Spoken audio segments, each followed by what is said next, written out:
Halo semuanya, kami dari Kelompok Hukum Laut Internasional. Kali ini kami akan membahas isu yang cukup menarik mengenai sengketa Pulau Pasir antara Indonesia dan Australia.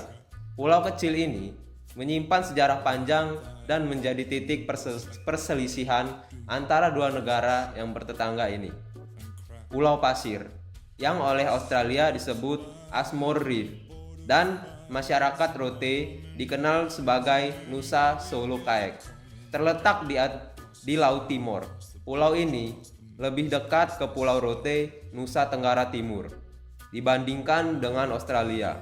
Secara geografis, jaraknya sekitar 140 km dari Pulau Rote dan 320 km dari pantai barat Australia. Pulau ini tidak berpenghuni dan memiliki luas sekitar 583 km sejak ratusan tahun lalu. Nelayan tradisional Indonesia telah memanfaatkan pulau ini sebagai tempat mencari ikan, teripang, dan biota laut lainnya, serta sebagai tempat persinggahan. Sengketa mengenai kepemilikan Pulau Pasir melibatkan sejarah yang panjang, klaim oleh Australia. Pada awalnya, pulau ini ditemukan oleh Kapten Samuel Ashmore pada tahun 1978. Australia mendasarkan klaimnya atas Pulau Pasir pada warisan dari Inggris. Pemerintah Indonesia berargumen bahwa wilayah NKRI menurut hukum laut internasional adalah bekas wilayah dari wilayah Hindia Belanda. Selain itu, pemerintah Hindia Belanda juga tidak pernah memprotes klaim atau kepemilikan Pulau Pasir oleh Inggris. Jadi, klaim Australia atas Pulau Pasir berakar pada sejarah kolonial dan pewarisan wilayah dari Inggris. Untuk mengatur hubungan terkait pemanfaatan wilayah laut, Indonesia dan Australia telah beberapa kali melakukan perundingan.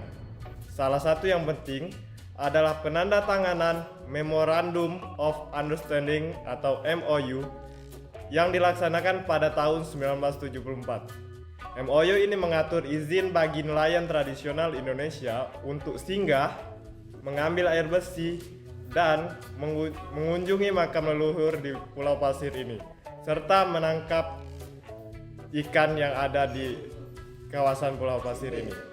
Kemudian, pada 14 Maret 1997, kedua negara menandatangani perjanjian di Perth yang menetapkan batas zona ekonomi eksklusif atau ZEE dan batas maritim. Dalam perjanjian ini, Pulau Pasir masuk ke dalam wilayah ZEE Australia. Namun, Indonesia belum meratifikasi perjanjian Perth tersebut sehingga belum menjadi landasan hukum nasional yang mengikat.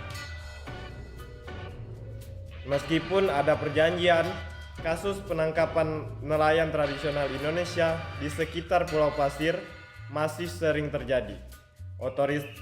Otoritas Australia menganggap aktivitas nelayan Indonesia sebagai illegal fishing karena memasuki wilayah teritorial Australia. Dikutip dari laman Asumsi, Polda NTT mencatat bahwa antara tahun 2004 sampai 2006, hampir 3.000 nelayan Indonesia yang ditangkap. Bahkan pada akhir 2021, beberapa nelayan yang ditangkap, kapalnya ditenggelamkan oleh polisi perbatasan Australia karena menangkap ikan di perairan Pulau Pasir dan melanggar batas teritorial. Hal ini menimbulkan pertanyaan tentang efektivitas perjanjian yang ada dan perlindungan terhadap hak-hak nelayan tradisional. Sengketa Pulau Pasir adalah isu yang kompleks yang melibatkan sejarah, hukum, dan hak-hak masyarakat. Penting bagi Indonesia dan Australia untuk terus berdialog dan mencari solusi damai yang menghormati hak-hak kedua belah pihak, terutama nelayan tradisional. Semoga kedepannya ada penyelesaian yang adil dan berkelanjutan. Baiklah, itu saja ulasan mengenai sengketa Pulau Pasir antara Indonesia dan Australia. Terima kasih.